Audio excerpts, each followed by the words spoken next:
Good afternoon बच्चों। आज मैं आप लोगों को कराने वाली हूँ चैप्टर नंबर 13 परिवर्तन, इंग्लिश में वेरिएशन।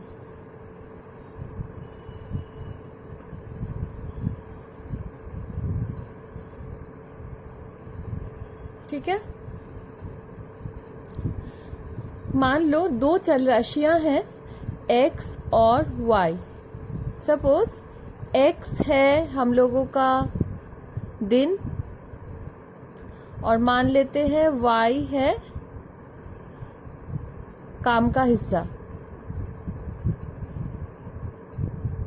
काम का भाग। मान लो एक आदमी 2 दिन में 4 बीघा जमीन जोतता है। ठीक है,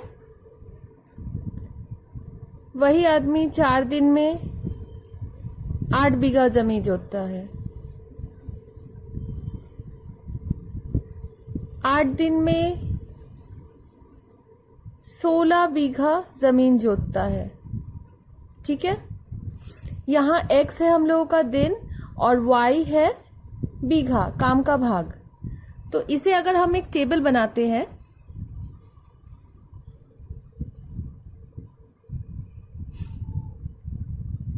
क्या हो जाएगा? x की जगह पर 2, y की जगह पर 4, x की जगह पर 4, y की जगह पर 8, x की जगह पर 8, y की जगह पर 16। ध्यान से देखो, अगर हम लोग x बटा y करते हैं तो क्या होगा? 4 बटा 2, सॉरी 2 बटा 4। यहां अगर x बटा y करते हैं तो कितना होगा? देखो 4 बटा 8। इधर पे अगर x बटा y करते हैं तो कितना होगा? 8 बटा 16। आप लोग काटो, देखो ये आएगा 1/2, ये भी आएगा 4 से कटा, 4 1 जा 4, 4 2 जा 8, 8 1 जा 8, 8 2 जा 16। सारे ही x बाई y देखो 1/2 1/2 1/2। तो इसका मतलब मैं मान लेती हूं x by y is equals to k, जहां k एक स्थिरांक है। स्थिरांक मतलब कोई भी नंबर, कोई भी वैल्यू।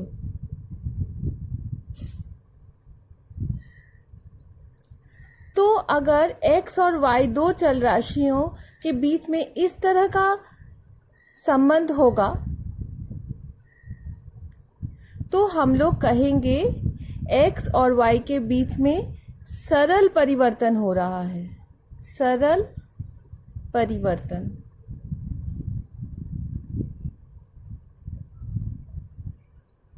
ये है परिवर्तन का चिन्ह, इस तरह से देते हैं। क्लियर? याद रखना, जितने सारे x और y के वैल्यू रहेंगे उनका बटा करोगी तो एक स्थिरांक आएगा और सारे स्थिरांक सेम होंगे। ठीक है, जैसे मेरे इस क्वेश्चन में आया था 1/2 1/2 1/2, उसी तरह।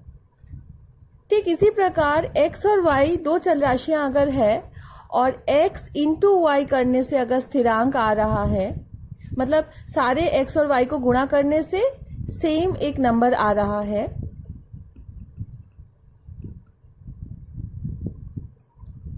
कि एक स्थिरांक है, ये लिखना बहुत जरूरी है। तो इन दोनों के बीच में विलोम परिवर्तन होगा। देखो हम लिख सकते हैं ना k बाई वाई, तो इस तरह से देंगे विलोम परिवर्तन, मतलब 1/y। विलोम परिवर्तन। और भी कई सारे नाम हैं इसके, व्युत्क्रम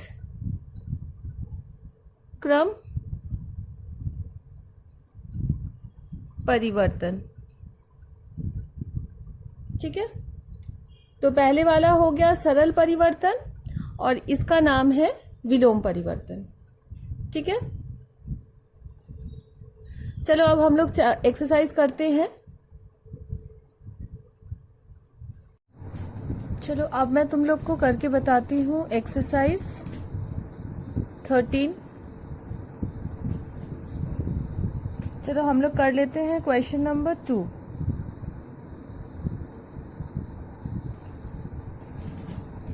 क्वेश्चन नंबर 2 में एक टेबल दिया हुआ है। टेबल में x के कुछ वैल्यूज दिए हुए हैं और y के कुछ मान दिए हुए हैं।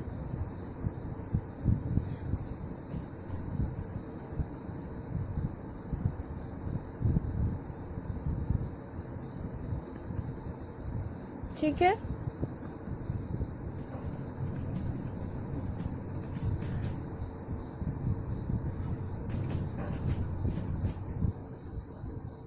यहाँ आप लोगों को बताना है x और y के बीच में क्या संपर्क है। देखो यहाँ थोड़ा सा प्रिंटिंग मिस्टेक दिया हुआ है, ये x नहीं a होगा और ये y नहीं b होगा। आप लोग को a और b के बीच में क्या परिवर्तन हो रहा है ये आप लोग को बताना है। तो कैसे करोगे आप लोग? या तो आप लोग का x इंटू वाई करने से कांस्टेंट आएगा सेम सबका, सॉरी x इंटू वाई नहीं, a इंटू बी करने से सेम आएगा, या फिर a बाई बी करने से सब सेम आएगा वैल्यूज। तो अगर a into B equal to अगर k आ जाए, सेम आ जाए सबका, तो हो जाएगा विलोम संपर्क या बोलेंगे विलोम परिवर्तन। और अगर a by B equal to k हो जाए तो होगा सरल परिवर्तन। ठीक है, या सरल भेद, इसे भेद भी कहते हैं, आप लोग जानती ही हो। तो हम लोग सबसे पहले गुणा करके देख लेते हैं। फर्स्ट वाला वैल्यू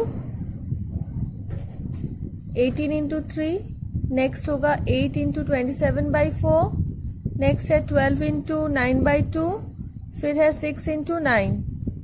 18 3 सा 54 होता है, 27 इंटू 2 भी होता है 54, 6 इंटू 9 54, 6 इंटू 9 54। इसका मतलब सारे a और b के मान को गुणा करने से हम लोग का 54 आ रहा है, सेम आ रहा है।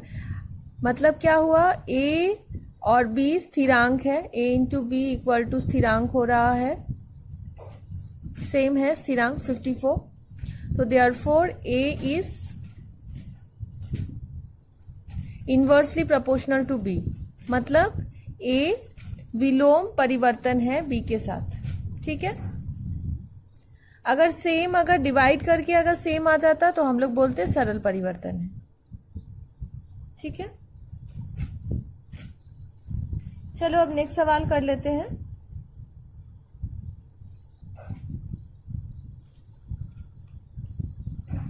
नेक्स्ट सवाल हम लोग करते हैं 3 का 2 नंबर। 3 के 2 नंबर में क्या है हम लोग देख लेते हैं। 3 के 2 नंबर में लिखा हुआ है, हमारे विद्यालय के प्रथम श्रेणी के 24 बच्चों में एक डिब्बा संदेश समान रूप से बांटा गया एवं प्रत्येक को 5 संदेश मिला। अच्छा, एक है बच्चों की संख्या और एक है संदेश मतलब मिठाई। तो बच्चों की संख्या जब 24 है, प्रत्येक को कितनी मिठाई मिल रही है? प्रत्येक को संदेश मिला इक्वल टू 5। उसके बाद बोला गया यदि 4 बच्चे कम हो जाते हैं, मतलब 24 minus 4 that is equal to 20, तो प्रत्येक को कितना संदेश मिलेगा। ये आप लोग त्रैराशिक पद्धति से नहीं कर सकती हो, आप लोग को भेद से ही करना होगा। ठीक है, इस तरह वाला सवाल आप लोग 8 में कर चुकी हो, तब आप लोग त्रैराशिक पद्धति से करती थी। अभी आप लोग करोगी भेद से। तो हम लोग इसको मान लेते हैं x और इसे मान लेते हैं y। तो x और y के बीच में क्या भेद है, क्या परिवर्तन है, ये सबसे पहले समझ लेते हैं। जब 24 बच्चे थे तब एक एक को 5 मिठाई मिल रही थी। जब बच्चे कम हो जाएंगे तो मिठाई एक को ज्यादा मिलेगा, क्योंकि मिठाई तो उतना ही है। अगर 200 मिठाई है, 200 मिठाई अगर 24 जनों में बांट रहे हैं, अगर मान लो प्रत्येक को 5 मिल रहा है, तो अगर बच्चे कम हो जाए तो अब मिठाई तो उतना ही है, तो एक एक को ज्यादा मिठाई मिलेगा फिर। तो इसका मतलब x और y के बीच में विलोम परिवर्तन हो रहा है। ठीक है, तो इसे हम लोग कैसे लिख सकते हैं? इसे लिख सकते हैं इक्वल टू, मैंने बताया था आप लोग को, k बाई वाई, और आप लोग लिखोगी जहां k एक स्थिरांक है। क्लियर? तो आप लोग का आ गया x into y is equals to k। अब वैल्यू पुट करेंगे, जब x इक्वल टू 5 तब y कितना है? 24। देखो x जब 5 था, y 24 है, तो ये वैल्यू यहां पर पुट करो। तो 5 into 24 is equals to k। तो आ गया हम लोग का 120 इज इक्वल्स टू k, मतलब k आ गया 120। तो अब k की जगह पर हम लोग 120 लिख देंगे। क्लियर? थोड़ा सा यहीं पर करके दिखा रहे हैं। हम लोग लिखेंगे x y is equals to 120। Clear? अब देखो आप लोग को x और y के बीच में अब संपर्क मिल गया है। अब आप लोग को जब y है 20 तब x कितना है निकालना है। तो हम लोग क्या करेंगे? हम लोग लिखेंगे जब y इज इक्वल टू 20 तब x y is equal to 120। y की जगह पर 20 डाल देंगे और यहां से x निकाल लेंगे। ठीक है, तो मैं नेक्स्ट पेज में कर रही हूं। जब y is equal to 20, x y equal to था 120, तो x into 20 is equal to 120, तो x इक्वल टू 6।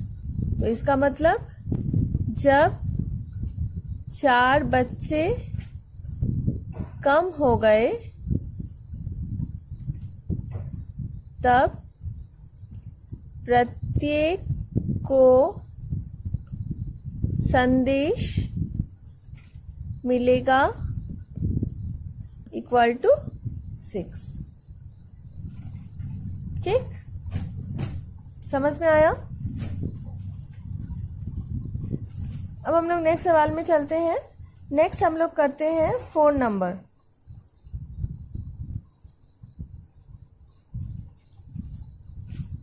इसे मैं डिलीट कर रही हूं।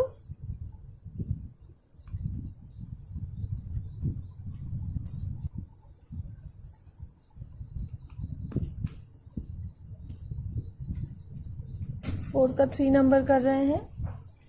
4 के 3 नंबर में देखो x y के साथ सरल अनुपात है। x y के साथ सरल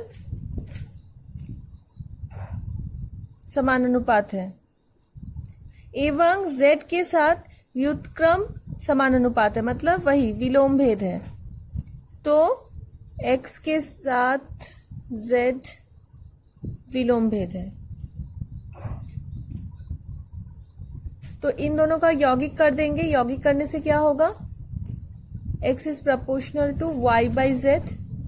ठीक है, तो यहां से हम लोगों को मिल जाएगा, ये प्रोपोर्शनल का चिन्ह हटा देंगे, भेद का चिन्ह हटा देंगे, तो k y बाई जेड, और लिख देंगे बगल में जहां k एक स्थिरांक है। ठीक है, अब देखो आप लोग को एक्स वाई जेड का वैल्यू दिया हुआ है जब y is equal to 5, z is equal to 9, तब x इज इक्वल टू होगा 1/6। तो यही वैल्यू आप लोग यहाँ पर पुट कर दो। x इज इक्वल टू है 1/6, k की जगह पर k, y की जगह पर 5 और z की जगह पर 9। 3 से काटे 2 जा 3 जा तो k निकाल लेते हैं, k हो जाएगा, k इधर ही रखते हैं, ये हो गया 3, ये 5 नीचे आया, 5 2 जा 10, तो k हम लोग का आ गया 3/10। जैसे ही k आ गया 3/10, हम लोग इसको 1 नंबर लिखते हैं, तो k इक्वल टू 3/10 को 1 में रखने पर रख दो, x is equal to k की जगह पर 3y, 10 नीचे है 10z, तो XYZ में हम लोग को संपर्क मिल गया। ठीक है, अब जैसे XYZ में संपर्क मिल गया, अब देखो दिया हुआ है y इज इक्वल टू 6 और z इक्वल टू 1/5, आप लोग को x निकालना है, तो इसी में हम लोग y और z का मान रख देंगे और x निकाल लेंगे। ठीक है, चलो करते हैं।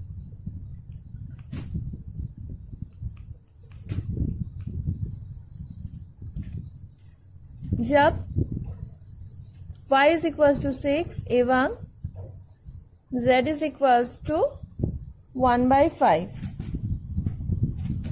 इधर हम लोग का x कितना था, x is equal to 3y/10z था, तो वैल्यू पुट करो, 3 इंटू 6/10 इंटू 1/5। ठीक है,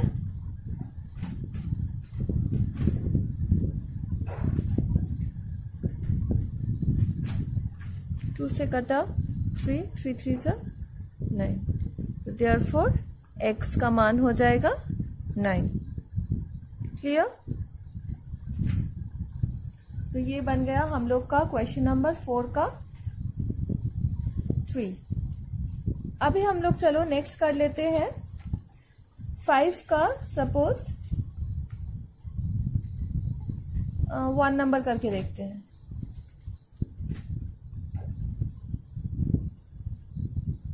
फाइव के 1 नंबर में है x is proportional to y, ये दिया हुआ है, तो दिया हुआ है सरल भेद है, तो x इज इक्वल टू हम लोग ky लिख सकते हैं और लिख देंगे जहां k एक स्थिरांक है। ठीक है, अब आप लोग को दिखाना है, प्रूफ करना है, प्रमाणित करना है, प्रमाणित करना है, प्रमाणित करना है x plus y is proportional to x minus y, ये आप लोग को प्रमाणित करना है। तो इसका मतलब अगर x plus y by x minus y एक स्थिरांक आ जाए, अगर ऐसा हो जाए, एक स्थिरांक आ जाए, तो इसका मतलब प्रोपोर्शनल हो जाएगा। आप लोग को पता ही है कि x बाई वाई अगर k हो जाता है तो x is proportional to y होता है ना। तो हम लोग को x plus y by x minus y कितना हो रहा है वो निकालना है, तो यहां नहीं करेंगे अभी। तो हम लोग क्या करते हैं, x plus y by x minus y कितना आ रहा है देखते हैं। तो x की जगह पर आप लोग पुट कर दो ky, y कॉमन ले लो तो k प्लस 1, इधर भी y कॉमन ले लो तो k माइनस 1, y कैंसिल हो गया। अब देखो k क्या था, k स्थिरांक था। अब कोई भी स्थिरांक के साथ आप लोग 1 प्लस करोगे वो भी स्थिरांक होगा, 1 माइनस करोगी वो भी स्थिरांक होगा, और ये दो स्थिरांकों को डिवाइड करोगी तो भी स्थिरांक होगा। तो इसको हम लोग कुछ मान लेते हैं, सपोज p माना, ठीक है, जहां p एक स्थिरांक है, ये p एक स्थिरांक है, k एक स्थिरांक है, हर जगह लिखना बहुत जरूरी है वरना मार्क्स कट जाएगा। तो आप लोग को देखो क्या आया, x plus y by x minus y is equal to P, और p क्या है, एक स्थिरांक है, तो ये स्थिरांक आ गया। तो जैसे ही ये स्थिरांक आ गया तो आप लोग को क्या हो गया, x plus y is proportional to x minus y. सरल संपर्क है, सरल भेद है, ठीक है। अब करते हैं 5 का 3 नंबर। 5 के 3 नंबर में क्या दिया हुआ है, 5 के 3 नंबर में दिया हुआ है a is proportional to b, और क्या दिया हुआ है, b is proportional, inversely proportional मतलब विलोम भेद है c के साथ, और सी और डी के बीच में भी सरल भेद है, ये दिया हुआ है। तो आप लोग को ए और डी के बीच क्या परिवर्तन हो रहा है, मतलब सरल या विलोम, आप लोग को बताना है। तो कैसे करोगे? सबसे पहले ए इज इक्वल्स टू K1B लिख सकते हैं, फिर B is equals to K2 by C, ये प्रोपोर्शनल हटा दे रहे हैं, C is equals to K3D, और हर एक जगह लिखना है जहां K1 एक स्थिरांक है, यहां लिखोगी जहां K2 एक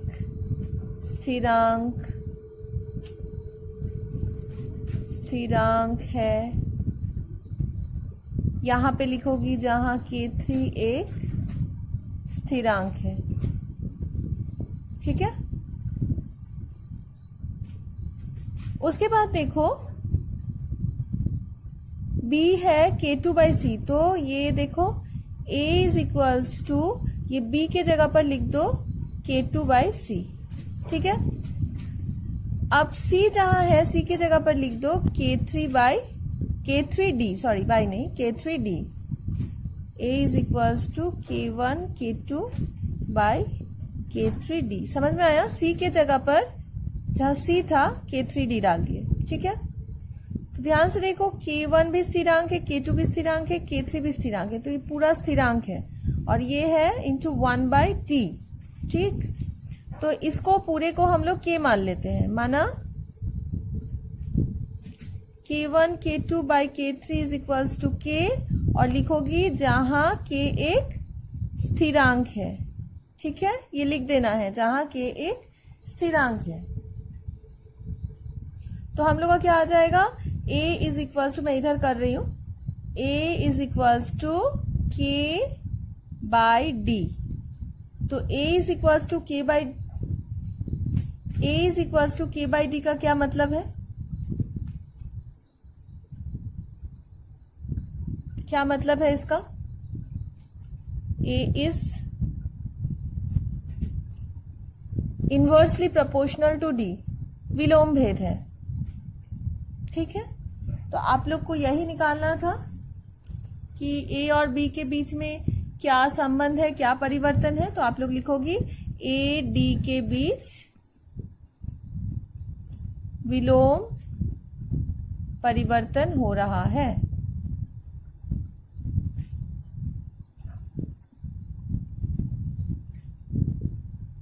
क्लियर? अब चलो आगे करते हैं। अब देख लेते हैं क्वेश्चन नंबर 6 का 3।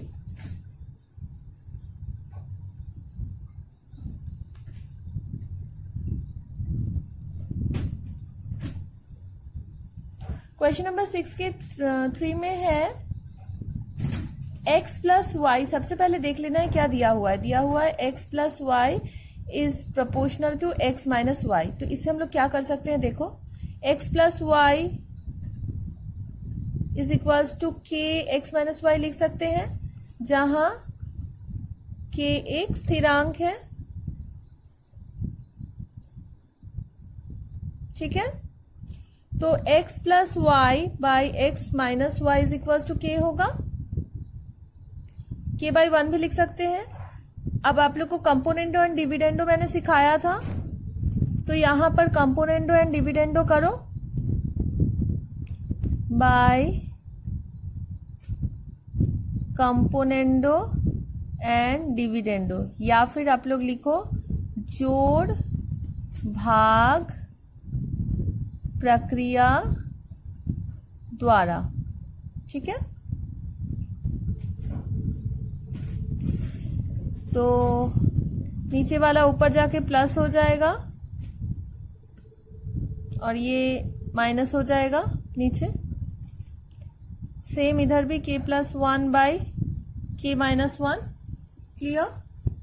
ध्यान से देखो यहाँ y कैंसिल हो गया, तो 2x आया ऊपर, और नीचे भी करते हैं x प्लस वाई, ब्रैकेट हटाओ, minus x plus y, minus into minus plus हो गया, माइनस एक्स कट गया, यहाँ देखो 2y आ जाएगा।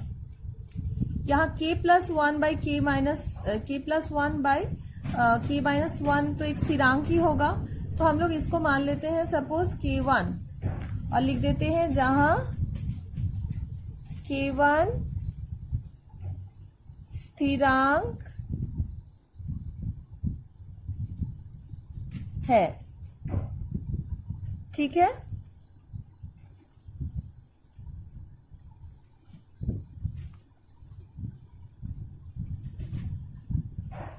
नेक्स्ट पेज में करेंगे हम लोग 2x बाई 2y आएगा इक्वल टू k1।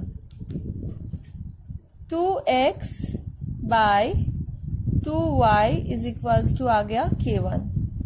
2 कैंसिल तो x by y equal to k1, मतलब x is equals to k1y। इसका मतलब क्या लिख सकते हैं x, अच्छा बस इतना ही रहने दो, इसको 1 नंबर करके रखो। ठीक है, अब क्वेश्चन को पढ़ो कि क्या करना है। क्वेश्चन में दिखाना है कि प्रमाणित करना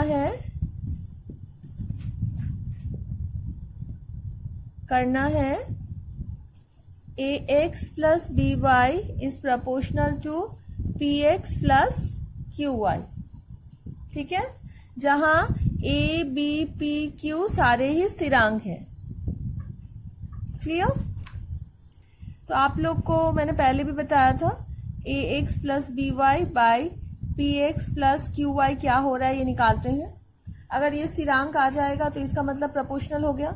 तो ये क्या हो रहा है देखते हैं। तो x की जगह पर k1y डाल देना। ठीक है, y को ऐसे ही रहने दो, फिर x की जगह पर k1y डाल दो, qy।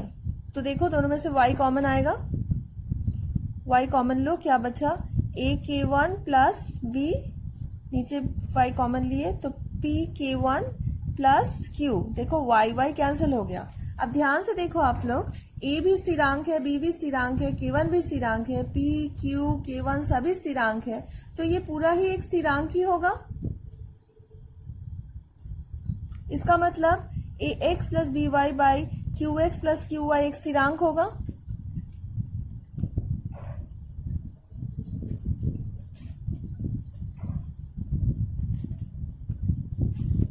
इक्वल टू स्थिरांक होगा।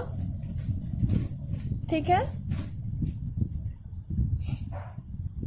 तो therefore ax plus b y is proportional to px plus qy। Clear? तो दोनों के बीच में सरल संपर्क, यही प्रूफ करना था आप लोग को।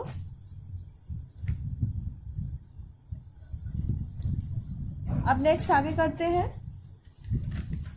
अब हम लोग करते हैं क्वेश्चन नंबर 7 का सपोज 2 नंबर।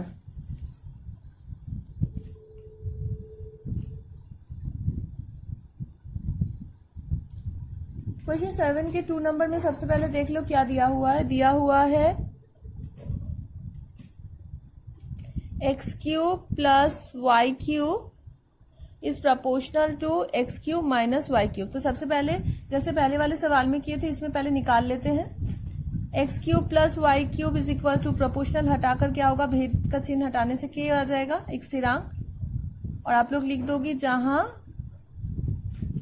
के एक स्थिरांक है। ठीक है, तो इससे हम लोग लिख सकते हैं x cube by x cube minus y cube is equal to k, लिख सकते हैं के बाई 1 लिख सकते हैं। सेम टू सेम पहले वाले सवाल की तरह कंपोनेंटो जोड़ भाग प्रक्रिया करेंगे।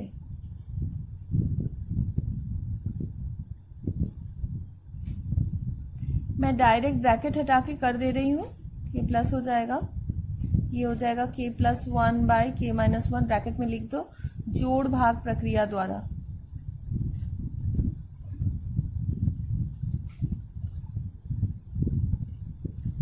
ठीक है, यहां देखो आप लोग y कैंसिल हो गया, y क्यूब, यहाँ x क्यूब कैंसिल हो गया, तो हम लोग का क्या आ गया, हम लोग का आया x cube by 2y cube is equals to k plus 1 by k minus 1। तो x cube by y cube is equals to k plus 1 by k minus 1।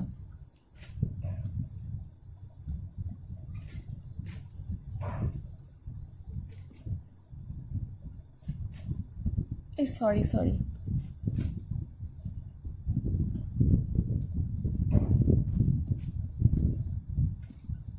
ठीक है, ये आया। तो ये तो एक स्थिरांक है, तो इसको हम लोग सपोज मान लेते हैं P, जहां P एक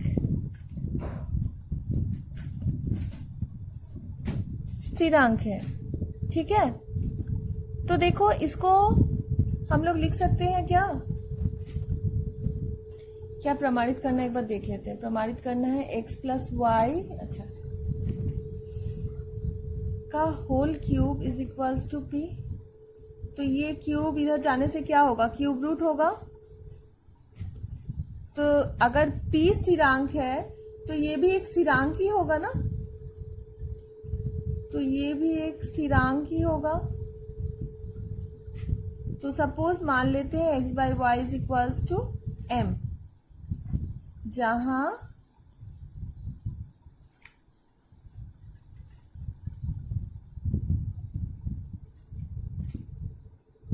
root p is equals to m। तो m क्या हो जाएगा, एक स्थिरांक ही होगा। तो हम लोग लिख सकते हैं x is equals to y m, ठीक है। अब देखो क्या प्रमाणित करना है, प्रमाणित करना है x plus y is proportional to x minus y, प्रमाणित करना है। सेम पहले के सवाल की तरह करेंगे, x plus y by x minus y क्या हो रहा है निकालेंगे। तो x की जगह पर पुट कर दो y m plus y by y m minus y, तो y कॉमन ले लिए m plus one by y common ले लिए m माइनस वन। देखो y कॉमन ले लिए m माइनस वन, यहाँ y कॉमन ले लिए m plus one, y cancel हो गया तो m plus one by m minus one, ठीक है। तो ये m भी स्थिरांक है, 1 भी स्थिरांक है, तो सारे स्थिरांक है, तो ये इज इक्वल्स टू स्थिरांक हो गया, ठीक है। तो x plus y by x minus y अगर स्थिरांक हो गया है तो क्या हो जाएगा, x plus y is proportional to x minus y. Proved.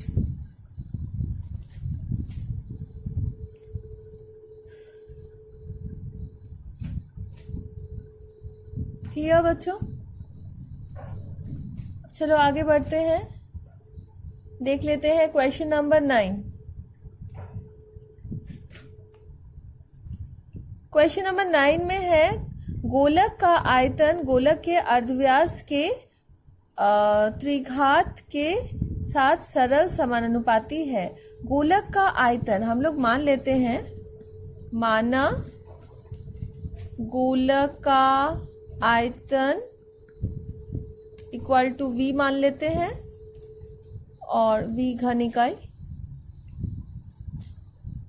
और गोलक के अर्धव्यास को स्मॉल r मान लेते हैं, ठीक है। तो यहां क्या कहा गया है, गोलक का आयतन और अर्धव्यास के त्रिघात, त्रिघात मतलब क्यूब के साथ कैसा समानुपात है, सरल समानुपात है, सरल भेद है, ठीक है। तो क्या इसको लिख सकते हैं, v इज इक्वल्स टू के आर क्यूब, ठीक है, जहां k एक स्थिरांक है, क्लियर, जहां k एक स्थिरांक है।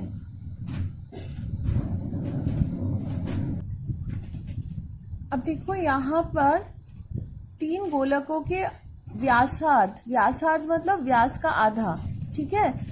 तो अर्धव्यास दिया हुआ है 3 गोलकों के,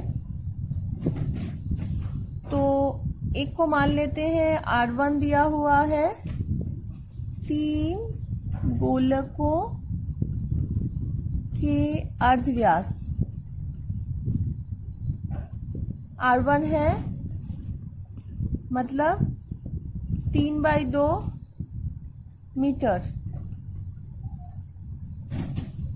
अच्छा।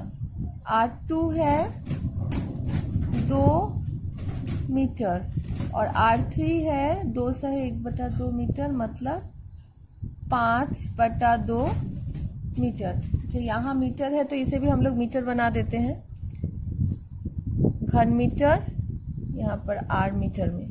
ठीक है,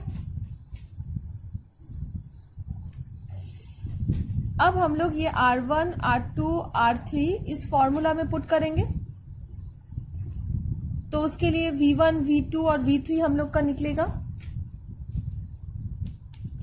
तो V1 is equals to K R1 cube होगा, मतलब V1 कितना हो जाएगा, K 3/2 का होल क्यूब। इसी तरह V2 हो जाएगा K 2 का होल क्यूब, V3 हो जाएगा K 5/2 का होल क्यूब। हम लोग अपने कैलकुलेशन के इजी होने के लिए इस 2 को बना देते हैं 4/2 का होल क्यूब, तो लसा सेम आ जाएगा ना इजीलिए। अब देखो, तीनों गोलकों को जोड़कर एक नया गोलक बनाया गया है, तीनों गोलकों को गलाकर एक नया गोलक बनाया गया। तो नया आयतन क्या हो जाएगा, नया आयतन हो जाएगा V1 plus V2 plus V3। तो इसका मतलब K अगर एक होगा K 3/2 का होल क्यूब, एक होगा K 4/2 का होल क्यूब और एक होगा K 5/2 का होल क्यूब। क्लियर? तो यहां से K कॉमन ले लो, 3/2 का होल क्यूब मतलब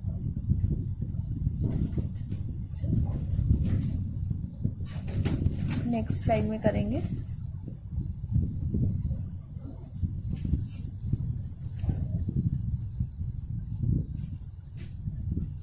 नेक्स्ट लाइन में करते, नेक्स्ट पेज में करते हैं।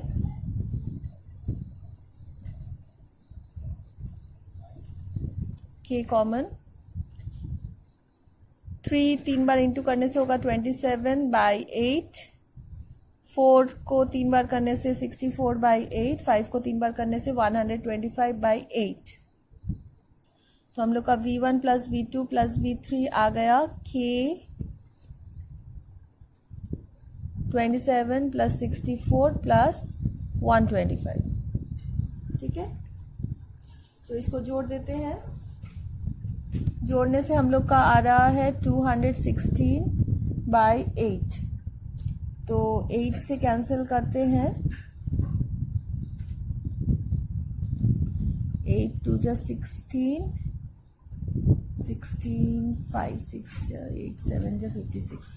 तो हम लोग का आ गया K इंटू 27। तो V1 plus V2 plus V3 को हम लोग मान लेते हैं, माना V4 मान लेते हैं। ठीक है, तो हम लोग का आ गया V4 is equals to K into 27। ठीक है, तो अब V4 के लिए हम लोग मान लेते हैं, V4 माना नए गोलक का अर्धव्यास इक्वल टू R4। ठीक है, तो फॉर्मूला के अनुसार क्या हो जाएगा हम लोगों का, इसको याद रखना आप लोग। फॉर्मूला के अनुसार क्या हो जाएगा हम लोग का, V4 हो जाएगा K R4 का होल क्यूब, है ना। और इधर V4 हम लोग का क्या आया था, K इंटू 27। K कैंसिल हो गया, ये क्यूब रूट हो जाएगा। तो R4 is equals to cube root of 27। तो क्यूब रूट ऑफ 27 कितना होगा, 3 मीटर। तो इसका मतलब हम लोग को क्या निकालना था, यहाँ पर हम लोगों को निकालना था नए गोलक का अर्धव्यास कितना होगा। तो नए गोलक का अर्धव्यास 3 मीटर होगा। क्लियर? चलो अब कर लेते हैं क्वेश्चन नंबर 12। यहाँ बोला गया है x डेसीमीटर गहरे एक कुएं को खोदने हेतु कुल खर्च, x है डेसीमीटर गहराई और कुल खर्च है हम लोग मान लेते हैं माना कुल खर्च इक्वल टू y रुपया। अब बोला गया है कुल खर्च का एक भाग x के साथ सरल समानुपात है और दूसरे भाग के साथ x स्क्वायर के साथ सरल समानुपात है। मतलब जो y है इसके दो भाग हैं। तो सपोज हम लोग मान लेते हैं y is equals to a plus b, जहां a पहला भाग है और b दूसरा भाग है। तो प्रश्नानुसार क्या हो जाएगा, a is proportional to x और b is proportional to x square. सरल समानुपात है, ठीक है, सरल परिवर्तन हो रहा है। तो अब हम लोग लिख सकते हैं a is equals to k1x और b is equals to k2x square, और लिख दोगी जहां k1 और k2 स्थिरांक है, ठीक है। अब a और b का वैल्यू इसमें पुट कर दो तो क्या आ जाएगा, y is equals to k1x plus k2x square. Clear. अब क्वेश्चन को आगे पढ़ते हैं।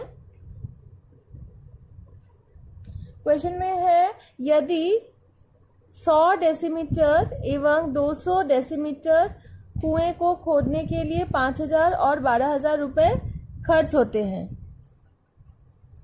तो अब डिलीट कर रहे हैं।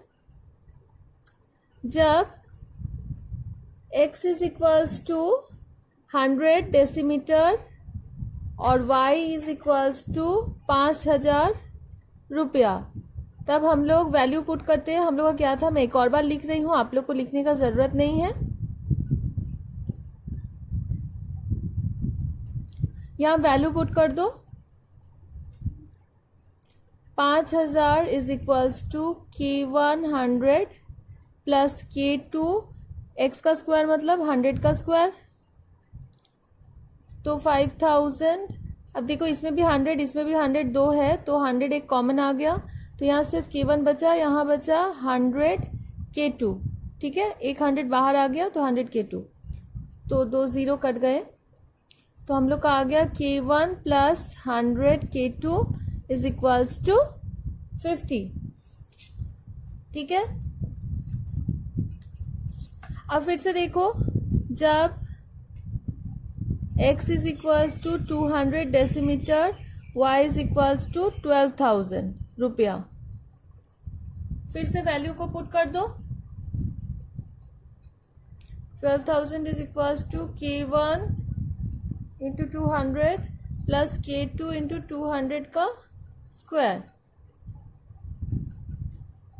तो 200 कॉमन ले लेते हैं, तो k1 प्लस 200 k2 बचा, ठीक है। यहाँ कैंसिल हो गया 60, तो हम लोग का नेक्स्ट समीकरण आया k1 plus 200 k2 is equals to 60। तो पहला समीकरण है ये और दूसरा समीकरण है ये, ठीक है। अब मैं दोनों समीकरणों को सॉल्व करूंगी, एक साथ लिख देते हैं।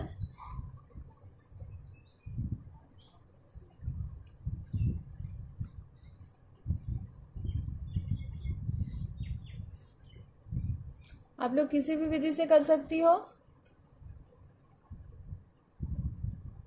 -200 प्लस 100 माइनस 100 k2, ये हो गया -10, तो k2 आ गया हम लोग का 1/10। अब जैसे k2 1/10 आया, वैल्यू पुट कर दो, किसी भी एक में कर देना।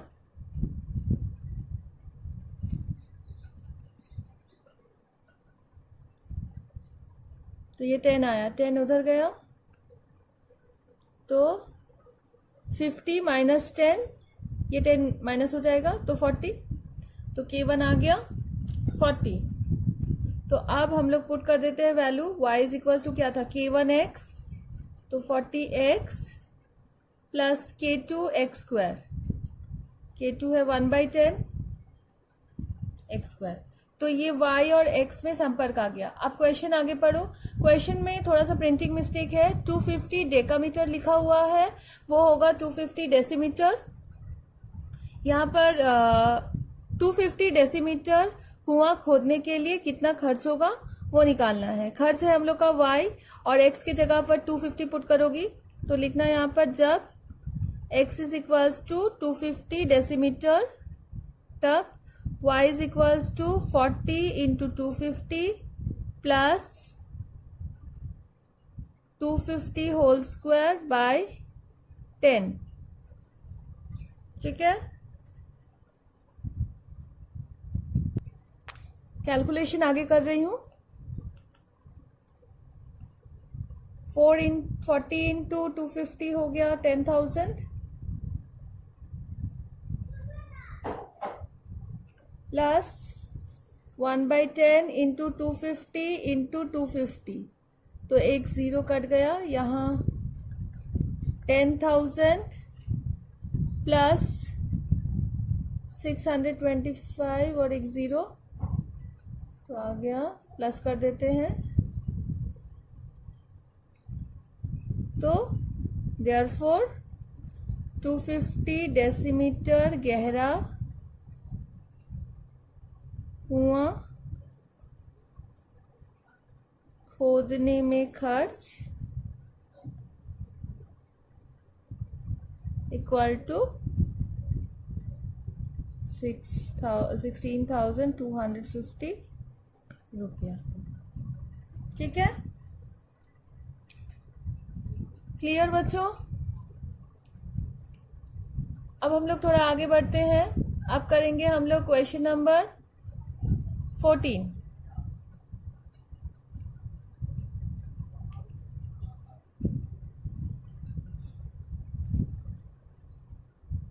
क्वेश्चन नंबर 14 में भी थोड़ा सा प्रिंटिंग मिस्टेक है। ठीक है, मैं क्वेश्चन पढ़ते हुए आप लोग को बताती हूँ। 5 लाख ग्राम की कृषि समवाय समिति में एक ट्रैक्टर खरीदा गया। पहली समिति को 1200 बीघा जमीन 25 हल द्वारा जोतने में 30 दिन लगता था।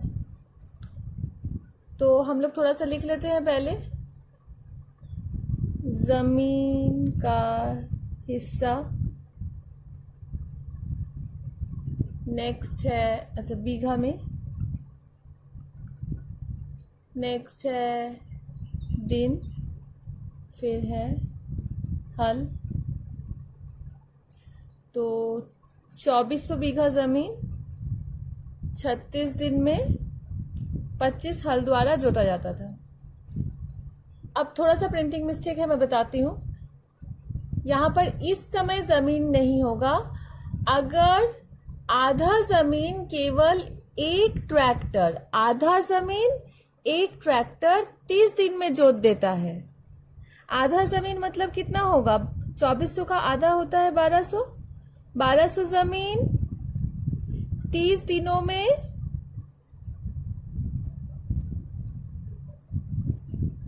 एक ट्रैक्टर जोतता है, पर यहां तो हल है।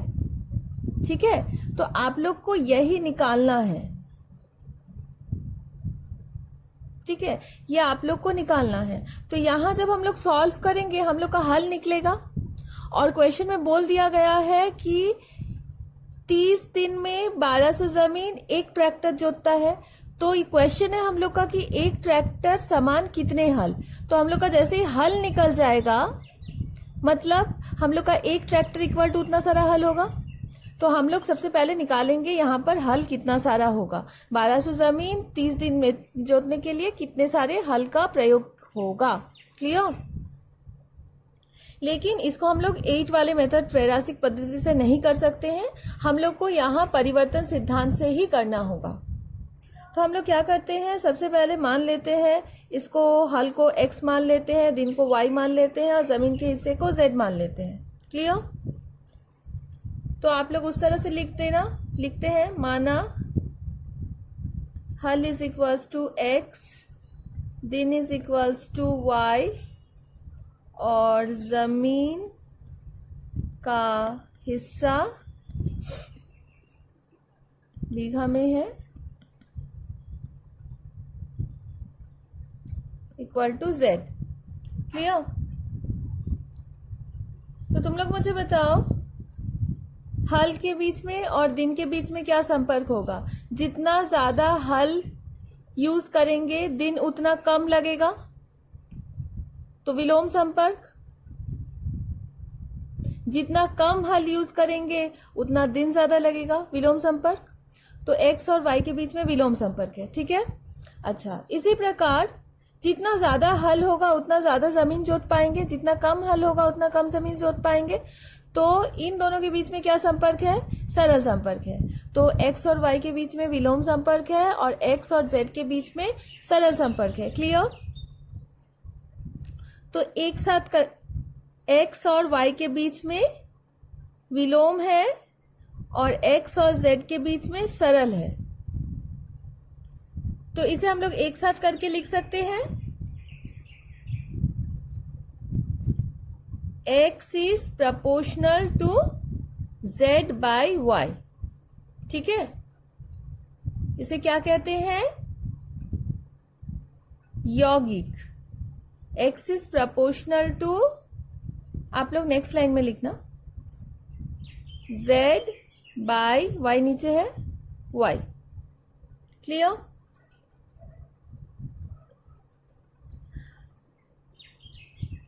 अब मैं नेक्स्ट पेज में कर रही हूं।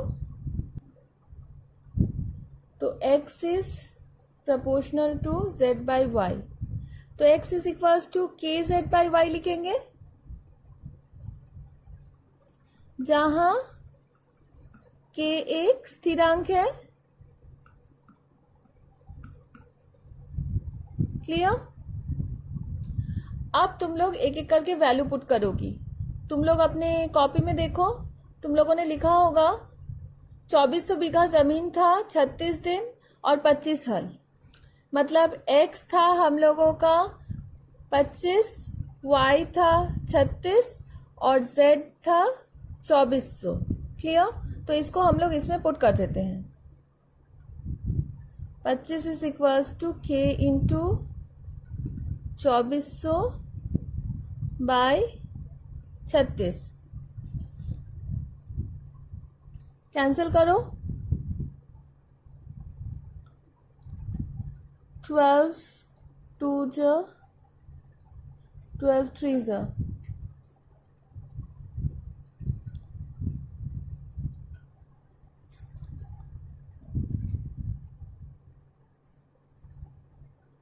25, 5 5 जा 5 4 0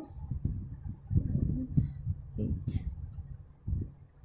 तो k इज इक्वल्स टू 3 ऊपर गया, 8 नीचे, तो k is equals to 3 by 8। तो वैल्यू रखो, x is equals to 3 by 8, z है ऊपर और y है नीचे। तो x y z में ये है संपर्क। ठीक है? आप लोग नेक्स्ट लाइन में करना, मैं यहाँ साइड में कर रही हूं। अब देखो 1200 बीघा जमीन है, मतलब y है 30, z है 1200। तो आप लोग को x कितना होगा निकालना है। तो आप लोग इसमें वैल्यू पुट करो, यहां लिखना जब तब x is equals to 3 into z मतलब 1200 बाई 8 इंटू y है 30।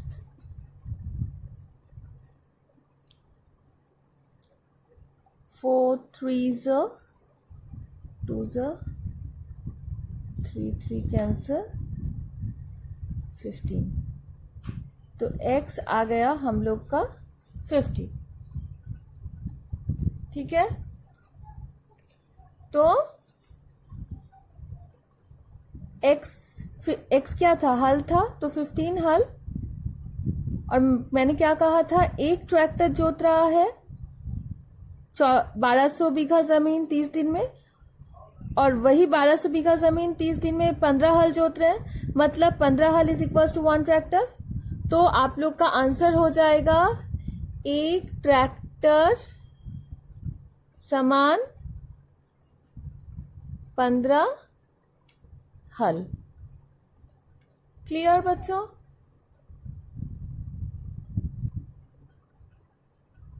अब आगे करते हैं 16 नंबर अति संक्षिप्त उत्तरीय प्रश्न थोड़ा देख लेते हैं। बहुविकल्पीय कर लेते हैं थोड़ा सा। सपोज ए का 16 के ए का 2 नंबर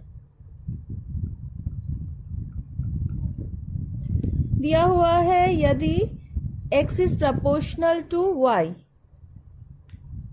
सरल संपर्क है, तो ABCD में से कौन सा होगा? अगर ऐसा है तो हम लोग कर सकते हैं y के, जहां के एक स्थिरांक है। अब आप लोग a में पुट करके देखो।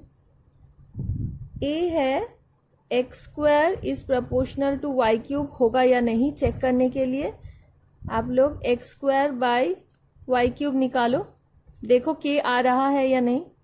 एक्स स्क्वायर होगा y square k square by y cube.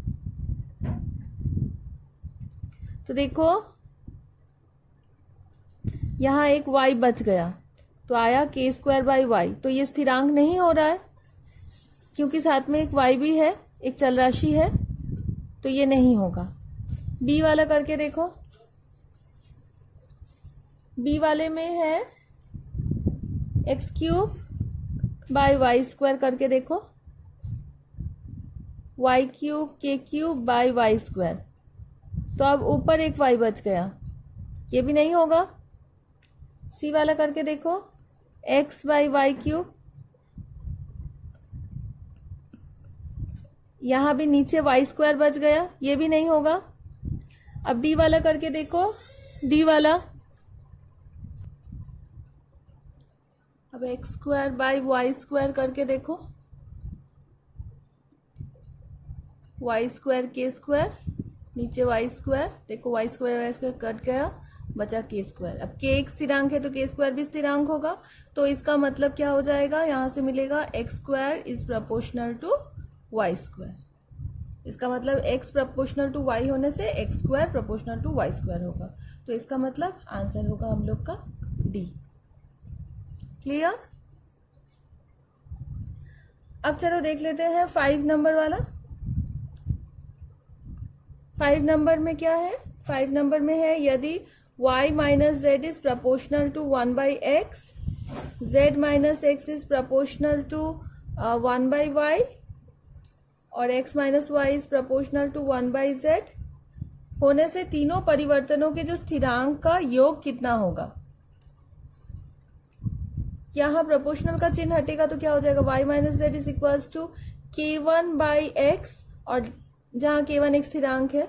मैं नहीं लिख रही हूं क्योंकि ये बहुविकल्पीय प्रश्न है, आप लोग को ऐसे भी सॉल्व करके फेयर में नहीं दिखाना है। z minus x is equals to k2 by y हो जाएगा, और x minus y is equals to k3 by z हो जाएगा। अब ये 1 नंबर, ये 2 नंबर, ये 3 नंबर जोड़ दो, 1 प्लस 2 प्लस 3। जोड़ क्यों रहे हैं, यहाँ पूछा है ना कि प्लस करने से कितना होगा, सारे स्थिरांक। तो k1 by x, k2 by y, k3 by Z.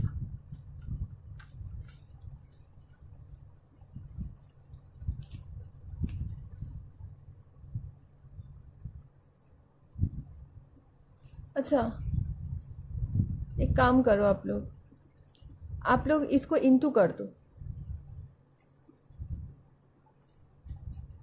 तो k1 आ जाएगा, इसको 1 मान लो।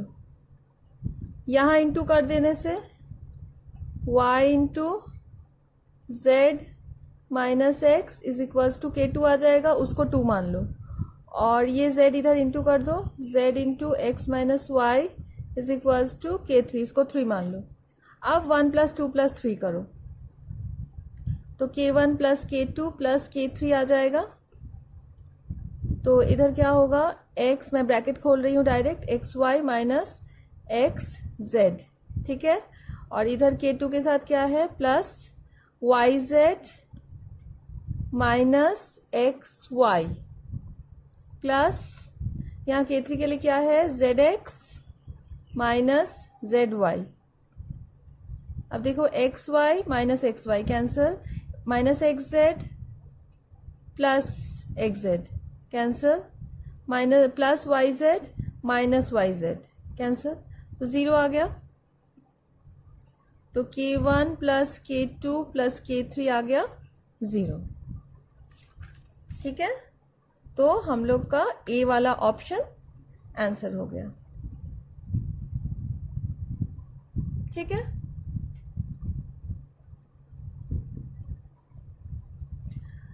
अब चलो B का 2 नंबर देख लेते हैं, सत्य गलत है।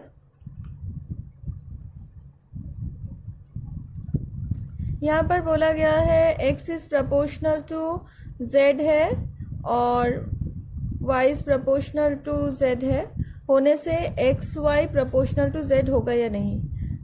नहीं होगा, क्योंकि हम लोग का तो ऐसा होता था ना, x is proportional to y और x is proportional to z होने से ये लेफ्ट साइड सेम होगा, तो हम लोगों का होता था इस तरह से यौगिक।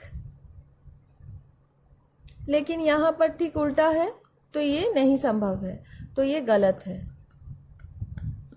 क्लियर?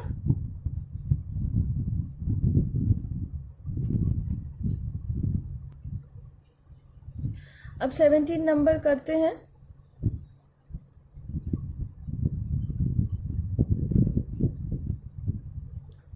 सेवनटीन का सपोज कर लेते हैं 2 नंबर। 17 के 2 नंबर में है x is proportional to y, y is proportional to z एवं z is proportional to x होने से तीनों शून्य परिवर्तन स्थिरांकों का गुणनफल ज्ञात करो। मतलब ये लोग के जो स्थिरांक होंगे उनका गुणनफल निकालना है। सबसे पहले हम लोग का होगा x is equals to k1y, y is equals to k2z और z is equals to k3x, और लिख दोगी जहां k1, k2, k3 स्थिरांक है। ठीक है, तो k1 क्या हो जाएगा, x बाई वाई, k2 हो जाएगा y बाई z, k3 हो जाएगा z बाई x। करते हैं, k1 हो जाएगा x बाई वाई, k2 हो जाएगा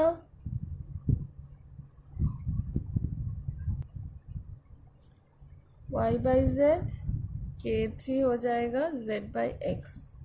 अब तीनों स्थिरांकों का गुणनफल करते हैं, तो x by y into y by z into z by x. देखो तीनों का गुणनफल किए हैं। आप लोग चाहो तो लिख सकती हो 1 नंबर, 2 नंबर और 3 नंबर, और फिर लिखना 1, 2, 3 को गुणा करने पर। ठीक है, तो Y Y cancel, Z Z cancel, X X cancel, तो 1 आ गया। तो k1, k2, k3 is equals to 1। तो आंसर हो जाएगा तीनों स्थिरांकों के गुणनफल होंगे 1। ठीक है, अच्छा अब कर लेते हैं लास्ट एक और सवाल, 5 नंबर। सपोज 5 नंबर में दिया गया है यदि B is proportional to AQ एवं A की वृद्धि होती है, A की वृद्धि इक्वल टू 2:3। ठीक है, तो V की वृद्धि की अनुपात का निर्णय करना है हम लोगों को। अच्छा, तो B1 इज इक्वल्स टू, यहाँ हो जाएगा B is equals to KA3, जहाँ K स्थिरांक है। ठीक है, अच्छा तो B1 हो जाएगा K 2a का whole cube that is equals to k8a cube, और b2 हो जाएगा k3a का whole cube that is equals to k27a cube. तो b1 इज टू b2 हो गया k8a क्यूब अनुपात k27a क्यूब। तो इसको हम लोग लिख सकते हैं k8a cube by k27a cube. तो एक क्यूब कैंसिल, के कैंसिल, आ गया 8/27 मतलब 8 अनुपात 27। तो b का अनुपात हो जाएगा, b का वृद्धि का अनुपात, b के वृद्धि का अनुपात हो जाएगा 8:27। ठीक है, तो इसी तरह हम लोगों का चैप्टर 13 एंड हो गया। रेस्ट ऑफ द सवाल आप लोग घर में होमवर्क करो, फिर मैं एक नया चैप्टर पढ़ाऊंगी नेक्स्ट डे। ठीक है, थैंक यू।